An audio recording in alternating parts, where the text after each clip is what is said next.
Good morning everyone.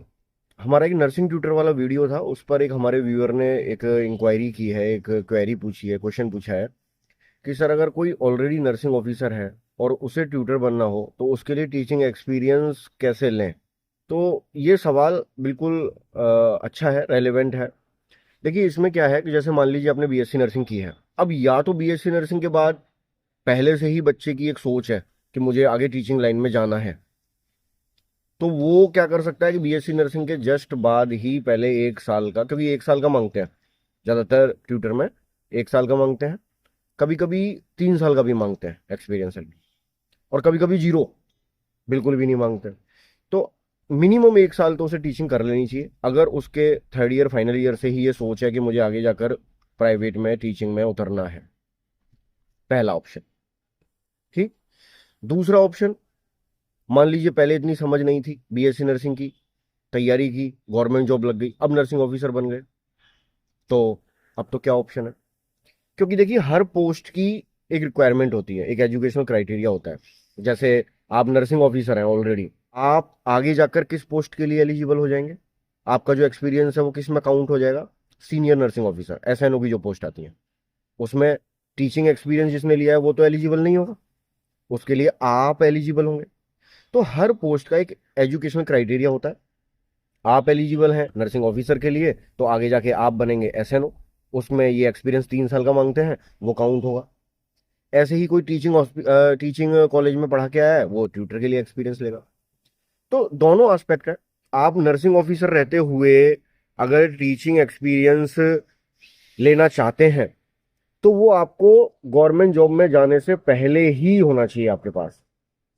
Job लगने के बाद में टीचिंग एक्सपीरियंस का कोई ऑप्शन है ही नहीं।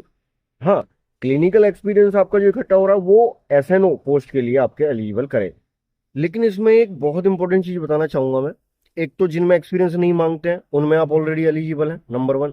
नंबर टू, आप एडवर्टाइजमेंट पूरा पढ़िए। कई बार एजुकेशन क्राइटेरिया में लिखा होता है एक्सपीरियंस 1 ईयर या 2 ईयर जो भी, टीचिंग इंस्टीट्यूट, इस वर्ड पे फोकस कीजिए। टीचिंग इंस्टीट्यूट का एक्सपीरियंस मांगते हैं कई बार, हर बार नहीं लेकिन कई बार। ये टीचिंग इंस्टीट्यूट का क्या मतलब है, जैसे मान लीजिए आप गवर्नमेंट में नर्सिंग ऑफिसर है हॉस्पिटल के अंदर, उसी हॉस्पिटल का कॉलेज भी चलता है, और उस हॉस्पिटल का जो कॉलेज है उसका एक्सपीरियंस भी काउंट हो जाता है कई बार। मतलब आपके नर्सिंग ऑफिसर का जो एक्सपीरियंस है, क्योंकि आप ऐसे हॉस्पिटल में काम कर रहे हैं जिसका एक टीचिंग इंस्टीट्यूट भी है, कॉलेज भी है, मेडिकल कॉलेज भी है, नर्सिंग कॉलेज भी है, तो वो कंसीडर कर लिया जाता है। लेकिन सब जगह नहीं, ट्यूटर की वैकेंसी के लिए किसी किसी जगह। तो आप जब वैकेंसी आए तो एडवर्टाइजमेंट को अच्छे से पढ़ें। अगर टीचिंग इंस्टीट्यूट का एक्सपीरियंस मांगा है, हो सकता है आप एलिजिबल हो जाए। आई थिंक आपको अब आपके क्वेश्चन का आंसर मिल गया होगा।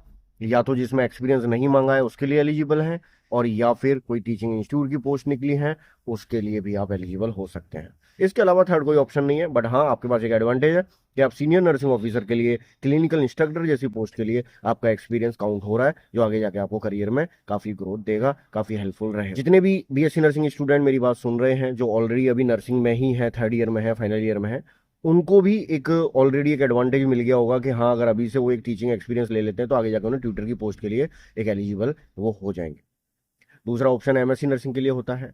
इससे रिलेटेड हमारे कई कोर्सेज हमारे चैनल पे अवेलेबल हैं, आपने देखे होंगे, फ्री क्लासेस भी देखे होंगे। अगर आप बीएससी नर्सिंग स्टूडेंट हैं, एमएससी नर्सिंग स्टूडेंट हैं, सिलेबस वाइज कोर्स तलाश रहे हैं, आपको एक सही कोर्स नहीं मिल रहा है जहां आपका पूरा सिलेबस कवर हो, अप्रोक्सीमेटली सारा कंटेंट कवर हो, हमारे पास साइकेट्री का पेड कोर्स अवेलेबल है जिसमें पूरा syllabus wise classes, more than 100 classes लगभग कवर्ड है। एमएससी नर्सिंग के लिए पूरा in depth psychiatric course available है। बीएससी नर्सिंग के लिए रिसर्च का कोर्स अवेलेबल है, स्टैटिस्टिक का कोर्स अवेलेबल है। एमएससी नर्सिंग के लिए भी एज वेल एज वो सारा कोर्स रिसर्च स्टैट का कवर्ड है। जल्दी हम मैनेजमेंट की क्लासेस भी स्टार्ट करने जा रहे हैं बीएससी नर्सिंग और एमएससी नर्सिंग के लिए, जो काफ़ी हेल्पफुल होगी।